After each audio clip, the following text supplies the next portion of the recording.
Hello friends. आज की video में हम डिस्कस करने वाले हैं रेस्पिरेटरी गैस एक्सचेंज। इस टॉपिक में हम मेनली डिस्कस करेंगे कि किस तरीके से हमारे एल्वियोलस और हमारी जो ब्लड कैपिलरी है उनमें गैस का एक्सचेंज होता है। साथ ही इस टॉपिक में हम मेनली फोकस करेंगे टिश्यू में और हमारी ब्लड कैपिलरी में किस तरीके से गैस का एक्सचेंज होता है। इसमें हम मेनली इसी बात पे फोकस करने वाले हैं। तो सबसे पहले हम इसे इस ड्रॉ की हेल्प से समझते हैं। जब हम गैस को इनहेल करते हैं तो उसमें से ऑक्सीजन जो होता है वो हमारी लंग्स में पहुंचता है। लंग्स में एल्वियोलस में ब्लड कैपिलरीज होती हैं। उन ब्लड कैपिलरीज में पल्मोनरी वेन्स के थ्रू ऑक्सीजनेटेड ब्लड, मतलब जिसमें ऑक्सीजन का कंटेंट ज़्यादा है या ऑक्सीजन का पार्टिसिपेशन ज़्यादा है, वो ऑक्सीजनेटेड ब्लड पल्मोनरी वेन्स के थ्रू हार्ट में आ जाता है। हार्ट में आने के बाद वो जो ऑक्सीजनेटेड ब्लड है अयोटा से आर्टरी से आर्ट्रियोल के थ्रू टिश्यू में पहुंच जाता है। टिश्यू में ऑक्सीजन को वेरियस मेटाबॉलिक प्रोसेस के लिए यूज़ कर देते हैं।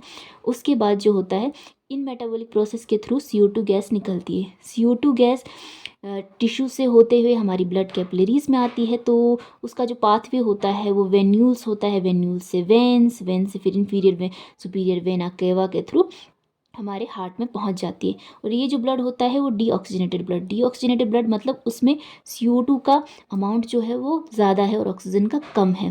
फिर क्या होता है, ये जो डीऑक्सीजनेटेड ब्लड है ये हार्ट से लंग में पंप कर दिया जाता है। किसके थ्रू? पल्मोनरी आर्टरी के थ्रू। फिर पल्मोनरी आर्टरी के थ्रू जब ये लंग्स में पहुंचता है तो लंग्स में फिर वही एल्वियोलस होते हैं। फिर यहाँ पे फिर गैस का एक्सचेंज होता है और इस तरीके से प्रोसेस चलती रहती है। तो इसमें मेनली इस वाले एरिया पे फोकस करेंगे कि यहाँ पे कैसे गैस का एक्सचेंज होता है। साथ ही हम इस वाले पोर्शन पे मेनली फोकस करेंगे कि यहाँ पे कैसे गैस का एक्सचेंज होता है। तो सबसे पहले हम इस वाले पोर्शन को देखेंगे कि इसमें कैसे गैस का एक्सचेंज होता है। इसको हम क्या है, ड्रॉ की हेल्प से समझेंगे। तो सबसे पहले देखते हैं। तो सबसे पहले हम ऑक्सीजन की बात करेंगे कि ऑक्सीजन का एक्सचेंज टिश्यू में कैसे होता है। कि चलो हमने यहाँ से यहाँ तक तो पहुँचा लिया ऑक्सीजन को, लेकिन यहाँ पे कैसे उसको हम ट्रांसपोर्ट करेंगे, तो ये कैसे करेंगे। तो सबसे पहले हम ऑक्सीजन की बात करते हैं कि ऑक्सीजन आ तो गई, अब कैसे एक्सचेंज होगी। तो क्या होती है, कुछ अमाउंट जो होती है ऑक्सीजन का वो डायरेक्ट प्लाज्मा में डिज़ोल्व होती है।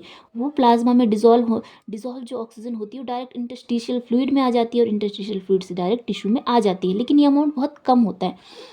मेजॉरिटी ऑफ अमाउंट जो ऑक्सीजन का होता है वो हीमोग्लोबिन से बाउंड होता है। हीमोग्लोबिन से बाउंड होता है, जब ये टिश्यू के पास पहुंचता है तो हीमोग्लोबिन ऑक्सीजन से डिसोसिएट हो जाता है। जो ये हीमोग्लोबिन डिसोसिएट हुआ, फिर ऑक्सीजन रिलीज हुआ, ये ऑक्सीजन टिश्यू में इसके बाद डायरेक्टली ट्रांसपोर्ट या एक्सचेंज हो जाता है। ऑक्सीजन मेनली इसी दो टाइप से क्या होते हैं, एक्सचेंज होते हैं टिश्यू में। अब बात करते हैं कार्बन डाइऑक्साइड की कि CO2 किस तरीके से एक्सचेंज होती है। अब ऑक्सीजन को तो यूटिलाइज कर लिया, CO2 निकली। अब CO2 को टिश्यू से ब्लड में कैसे कैसे हम एक्सचेंज करेंगे। तो क्या होता है, सबसे पहले जो कुछ अमाउंट होता है CO2 का वो डायरेक्टली प्लाज्मा में डिज़ोल्व हो जाता है। इसमें से जो मैक्सिमम अमाउंट होता है CO2 का, वो क्या करता है, CO2 मतलब ब्लड प्लाज्मा में CO2 जो है वो वाटर के साथ रिएक्शन करता है और ये प्रोसेस स्लो होती है। और वाटर के साथ रिएक्ट करने के बाद वो बाइकार्बोनेट बनाता है और एक हाइड्रोजन आयन रिलीज़ होता है। लेकिन ये प्रोसेस क्या होती है, थोड़ा स्लो होती है। वहीं जो CO2 का मैक्सिमम अमाउंट होता है वो रेड ब्लड सेल्स में आ जाता है। रेड ब्लड सेल्स में क्या होता है, वहाँ भी वो वाटर के साथ ही रिएक्ट करता है, लेकिन वहाँ एक एंजाइम होता है जिसे कार्बोनिक एनहाइड्रेज कहते हैं। ये क्या करता है, इस प्रोसेस को फास्ट कर देता है। मतलब अब फास्ट अमाउंट में बाइकार्बोनेट्स आयन बनेंगे। क्या होता है, CO2 ऑक्सीजन के साथ रिएक्ट करता है, बाइकार्बोनेट बनता है और एक हाइड्रोजन आयन रिलीज होता है। फिर जो ये बाइकार्बोनेट आयन बना वो रेड ब्लड सेल से बाहर कर दिया जाता है। और इसी दौरान pH को मेंटेन करने के लिए या फिर उसका जो आयन बैलेंस करने के लिए एक क्लोरीन आयन अंदर आ जाता है। इसको क्लोराइड शिफ्ट भी कहते हैं। इस क्लोराइड शिफ्ट को हम किसी नेक्स्ट वीडियो में डिटेल में डिस्कस करेंगे। फिर जो इसमें जो हाइड्रोजन आयन आया वो हीमोग्लोबिन से बाउंड हो जाता है। मतलब जहाँ पे ये ऑक्सीजन डिसोसिएट हुआ था और ये हीमोग्लोबिन अलग हुआ था, फिर ये हाइड्रोजन हीमोग्लोबिन से बाइंड हो जाता है। फिर क्या होता है, जो मैक्सिमम अमाउंट तो खैर बाइकार्बोनेट के फॉर्म में ही क्या होता है, एक्सचेंज होता है। लेकिन कुछ अमाउंट जो CO2 का होता है वो हीमोग्लोबिन से भी बाउंड हो जाता है और वो कार्ब अमाइनो हीमोग्लोबिन बनाता है, लेकिन ये अमाउंट कम होता है।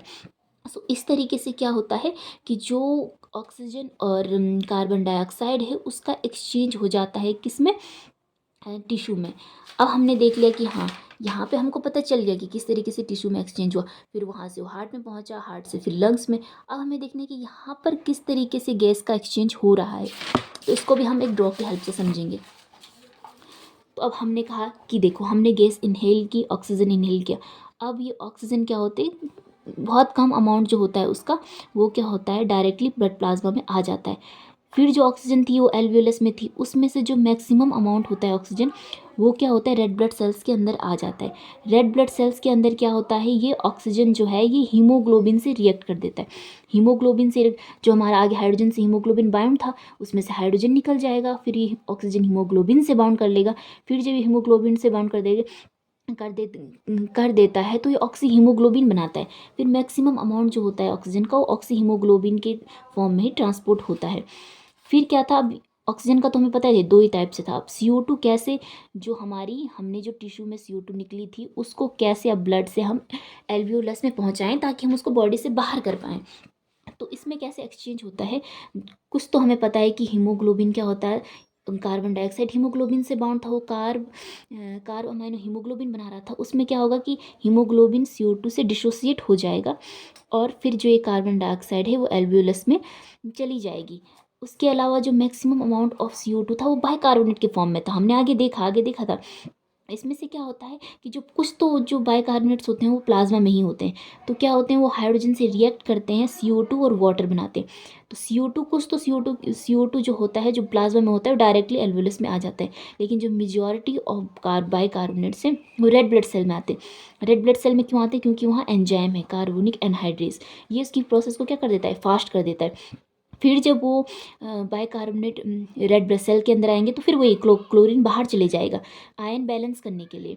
फिर क्या होगा, फिर जो रेड ब्लड सेल्स के अंदर गई यही हाइड्रोजन बाइकार्बोनेट से रिएक्ट करेगा, CO2 और H2 बनेगा। फिर ये CO2 रेड ब्लड सेल से प्लाज्मा में, और फिर उसके बाद एल्वियोलस के अंदर ये CO2 गैस आ जाएगी। इसमें से कुछ क्या थी, कुछ बहुत कम अमाउंट ऐसा था जो डायरेक्ट प्लाज्मा में CO2 थी, वो डायरेक्ट रेड ब्लड प्लाज्मा से होते हुए एल्वियोलस में आ जाती है, फिर एल्वियोलस से वो ब्लड से बाहर निकल जाती है। सो इस तरीके से जो ये पूरा प्रोसेस है ये होता है। लेकिन अब हम कहें कि कितना, मैं कहूँ थोड़ा ज़्यादा, कितना ज़्यादा, मतलब कितना ज़्यादा किस चीज़ से ट्रांसपोर्ट हो रहा है या एक्सचेंज हो रहा है, कितना हो रहा है।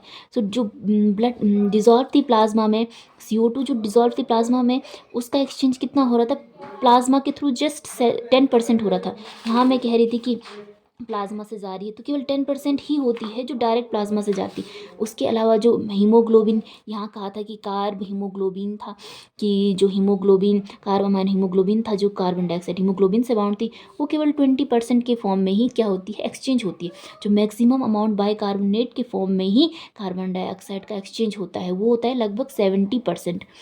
अब बात करें ऑक्सीजन की, तो ऑक्सीजन का किस तरीके से होता है, ऑक्सीजन का होता है कि जो डिज़ोल्व होती है प्लाज्मा में, मैंने कहा था बहुत कम परसेंट, तो बहुत कम मतलब 2% या उससे भी कम क्या होती है, जो प्लाज्मा में क्या होती है, डायरेक्ट प्लाज्मा के थ्रू उसका एक्सचेंज होता है। लेकिन जो मैक्सिमम अमाउंट होता है ऑक्सीजन का, वो क्या होता है, हीमोग्लोबिन से ही बाउंड होता है। इसीलिए तो हीमोग्लोबिन हमारी बॉडी का एक इंपॉर्टेंट कंपोनेंट है। तो 98% जो ऑक्सीजन का एक्सचेंज होता है और ट्रांसपोर्ट भी होता है वो हीमोग्लोबिन के साथ ही होता है, यानी ऑक्सी हीमोग्लोबिन के फॉर्म में ही होता है। सो आज के लिए इतना ही, नेक्स्ट वीडियो में फिर से मिलते हैं। Thank you.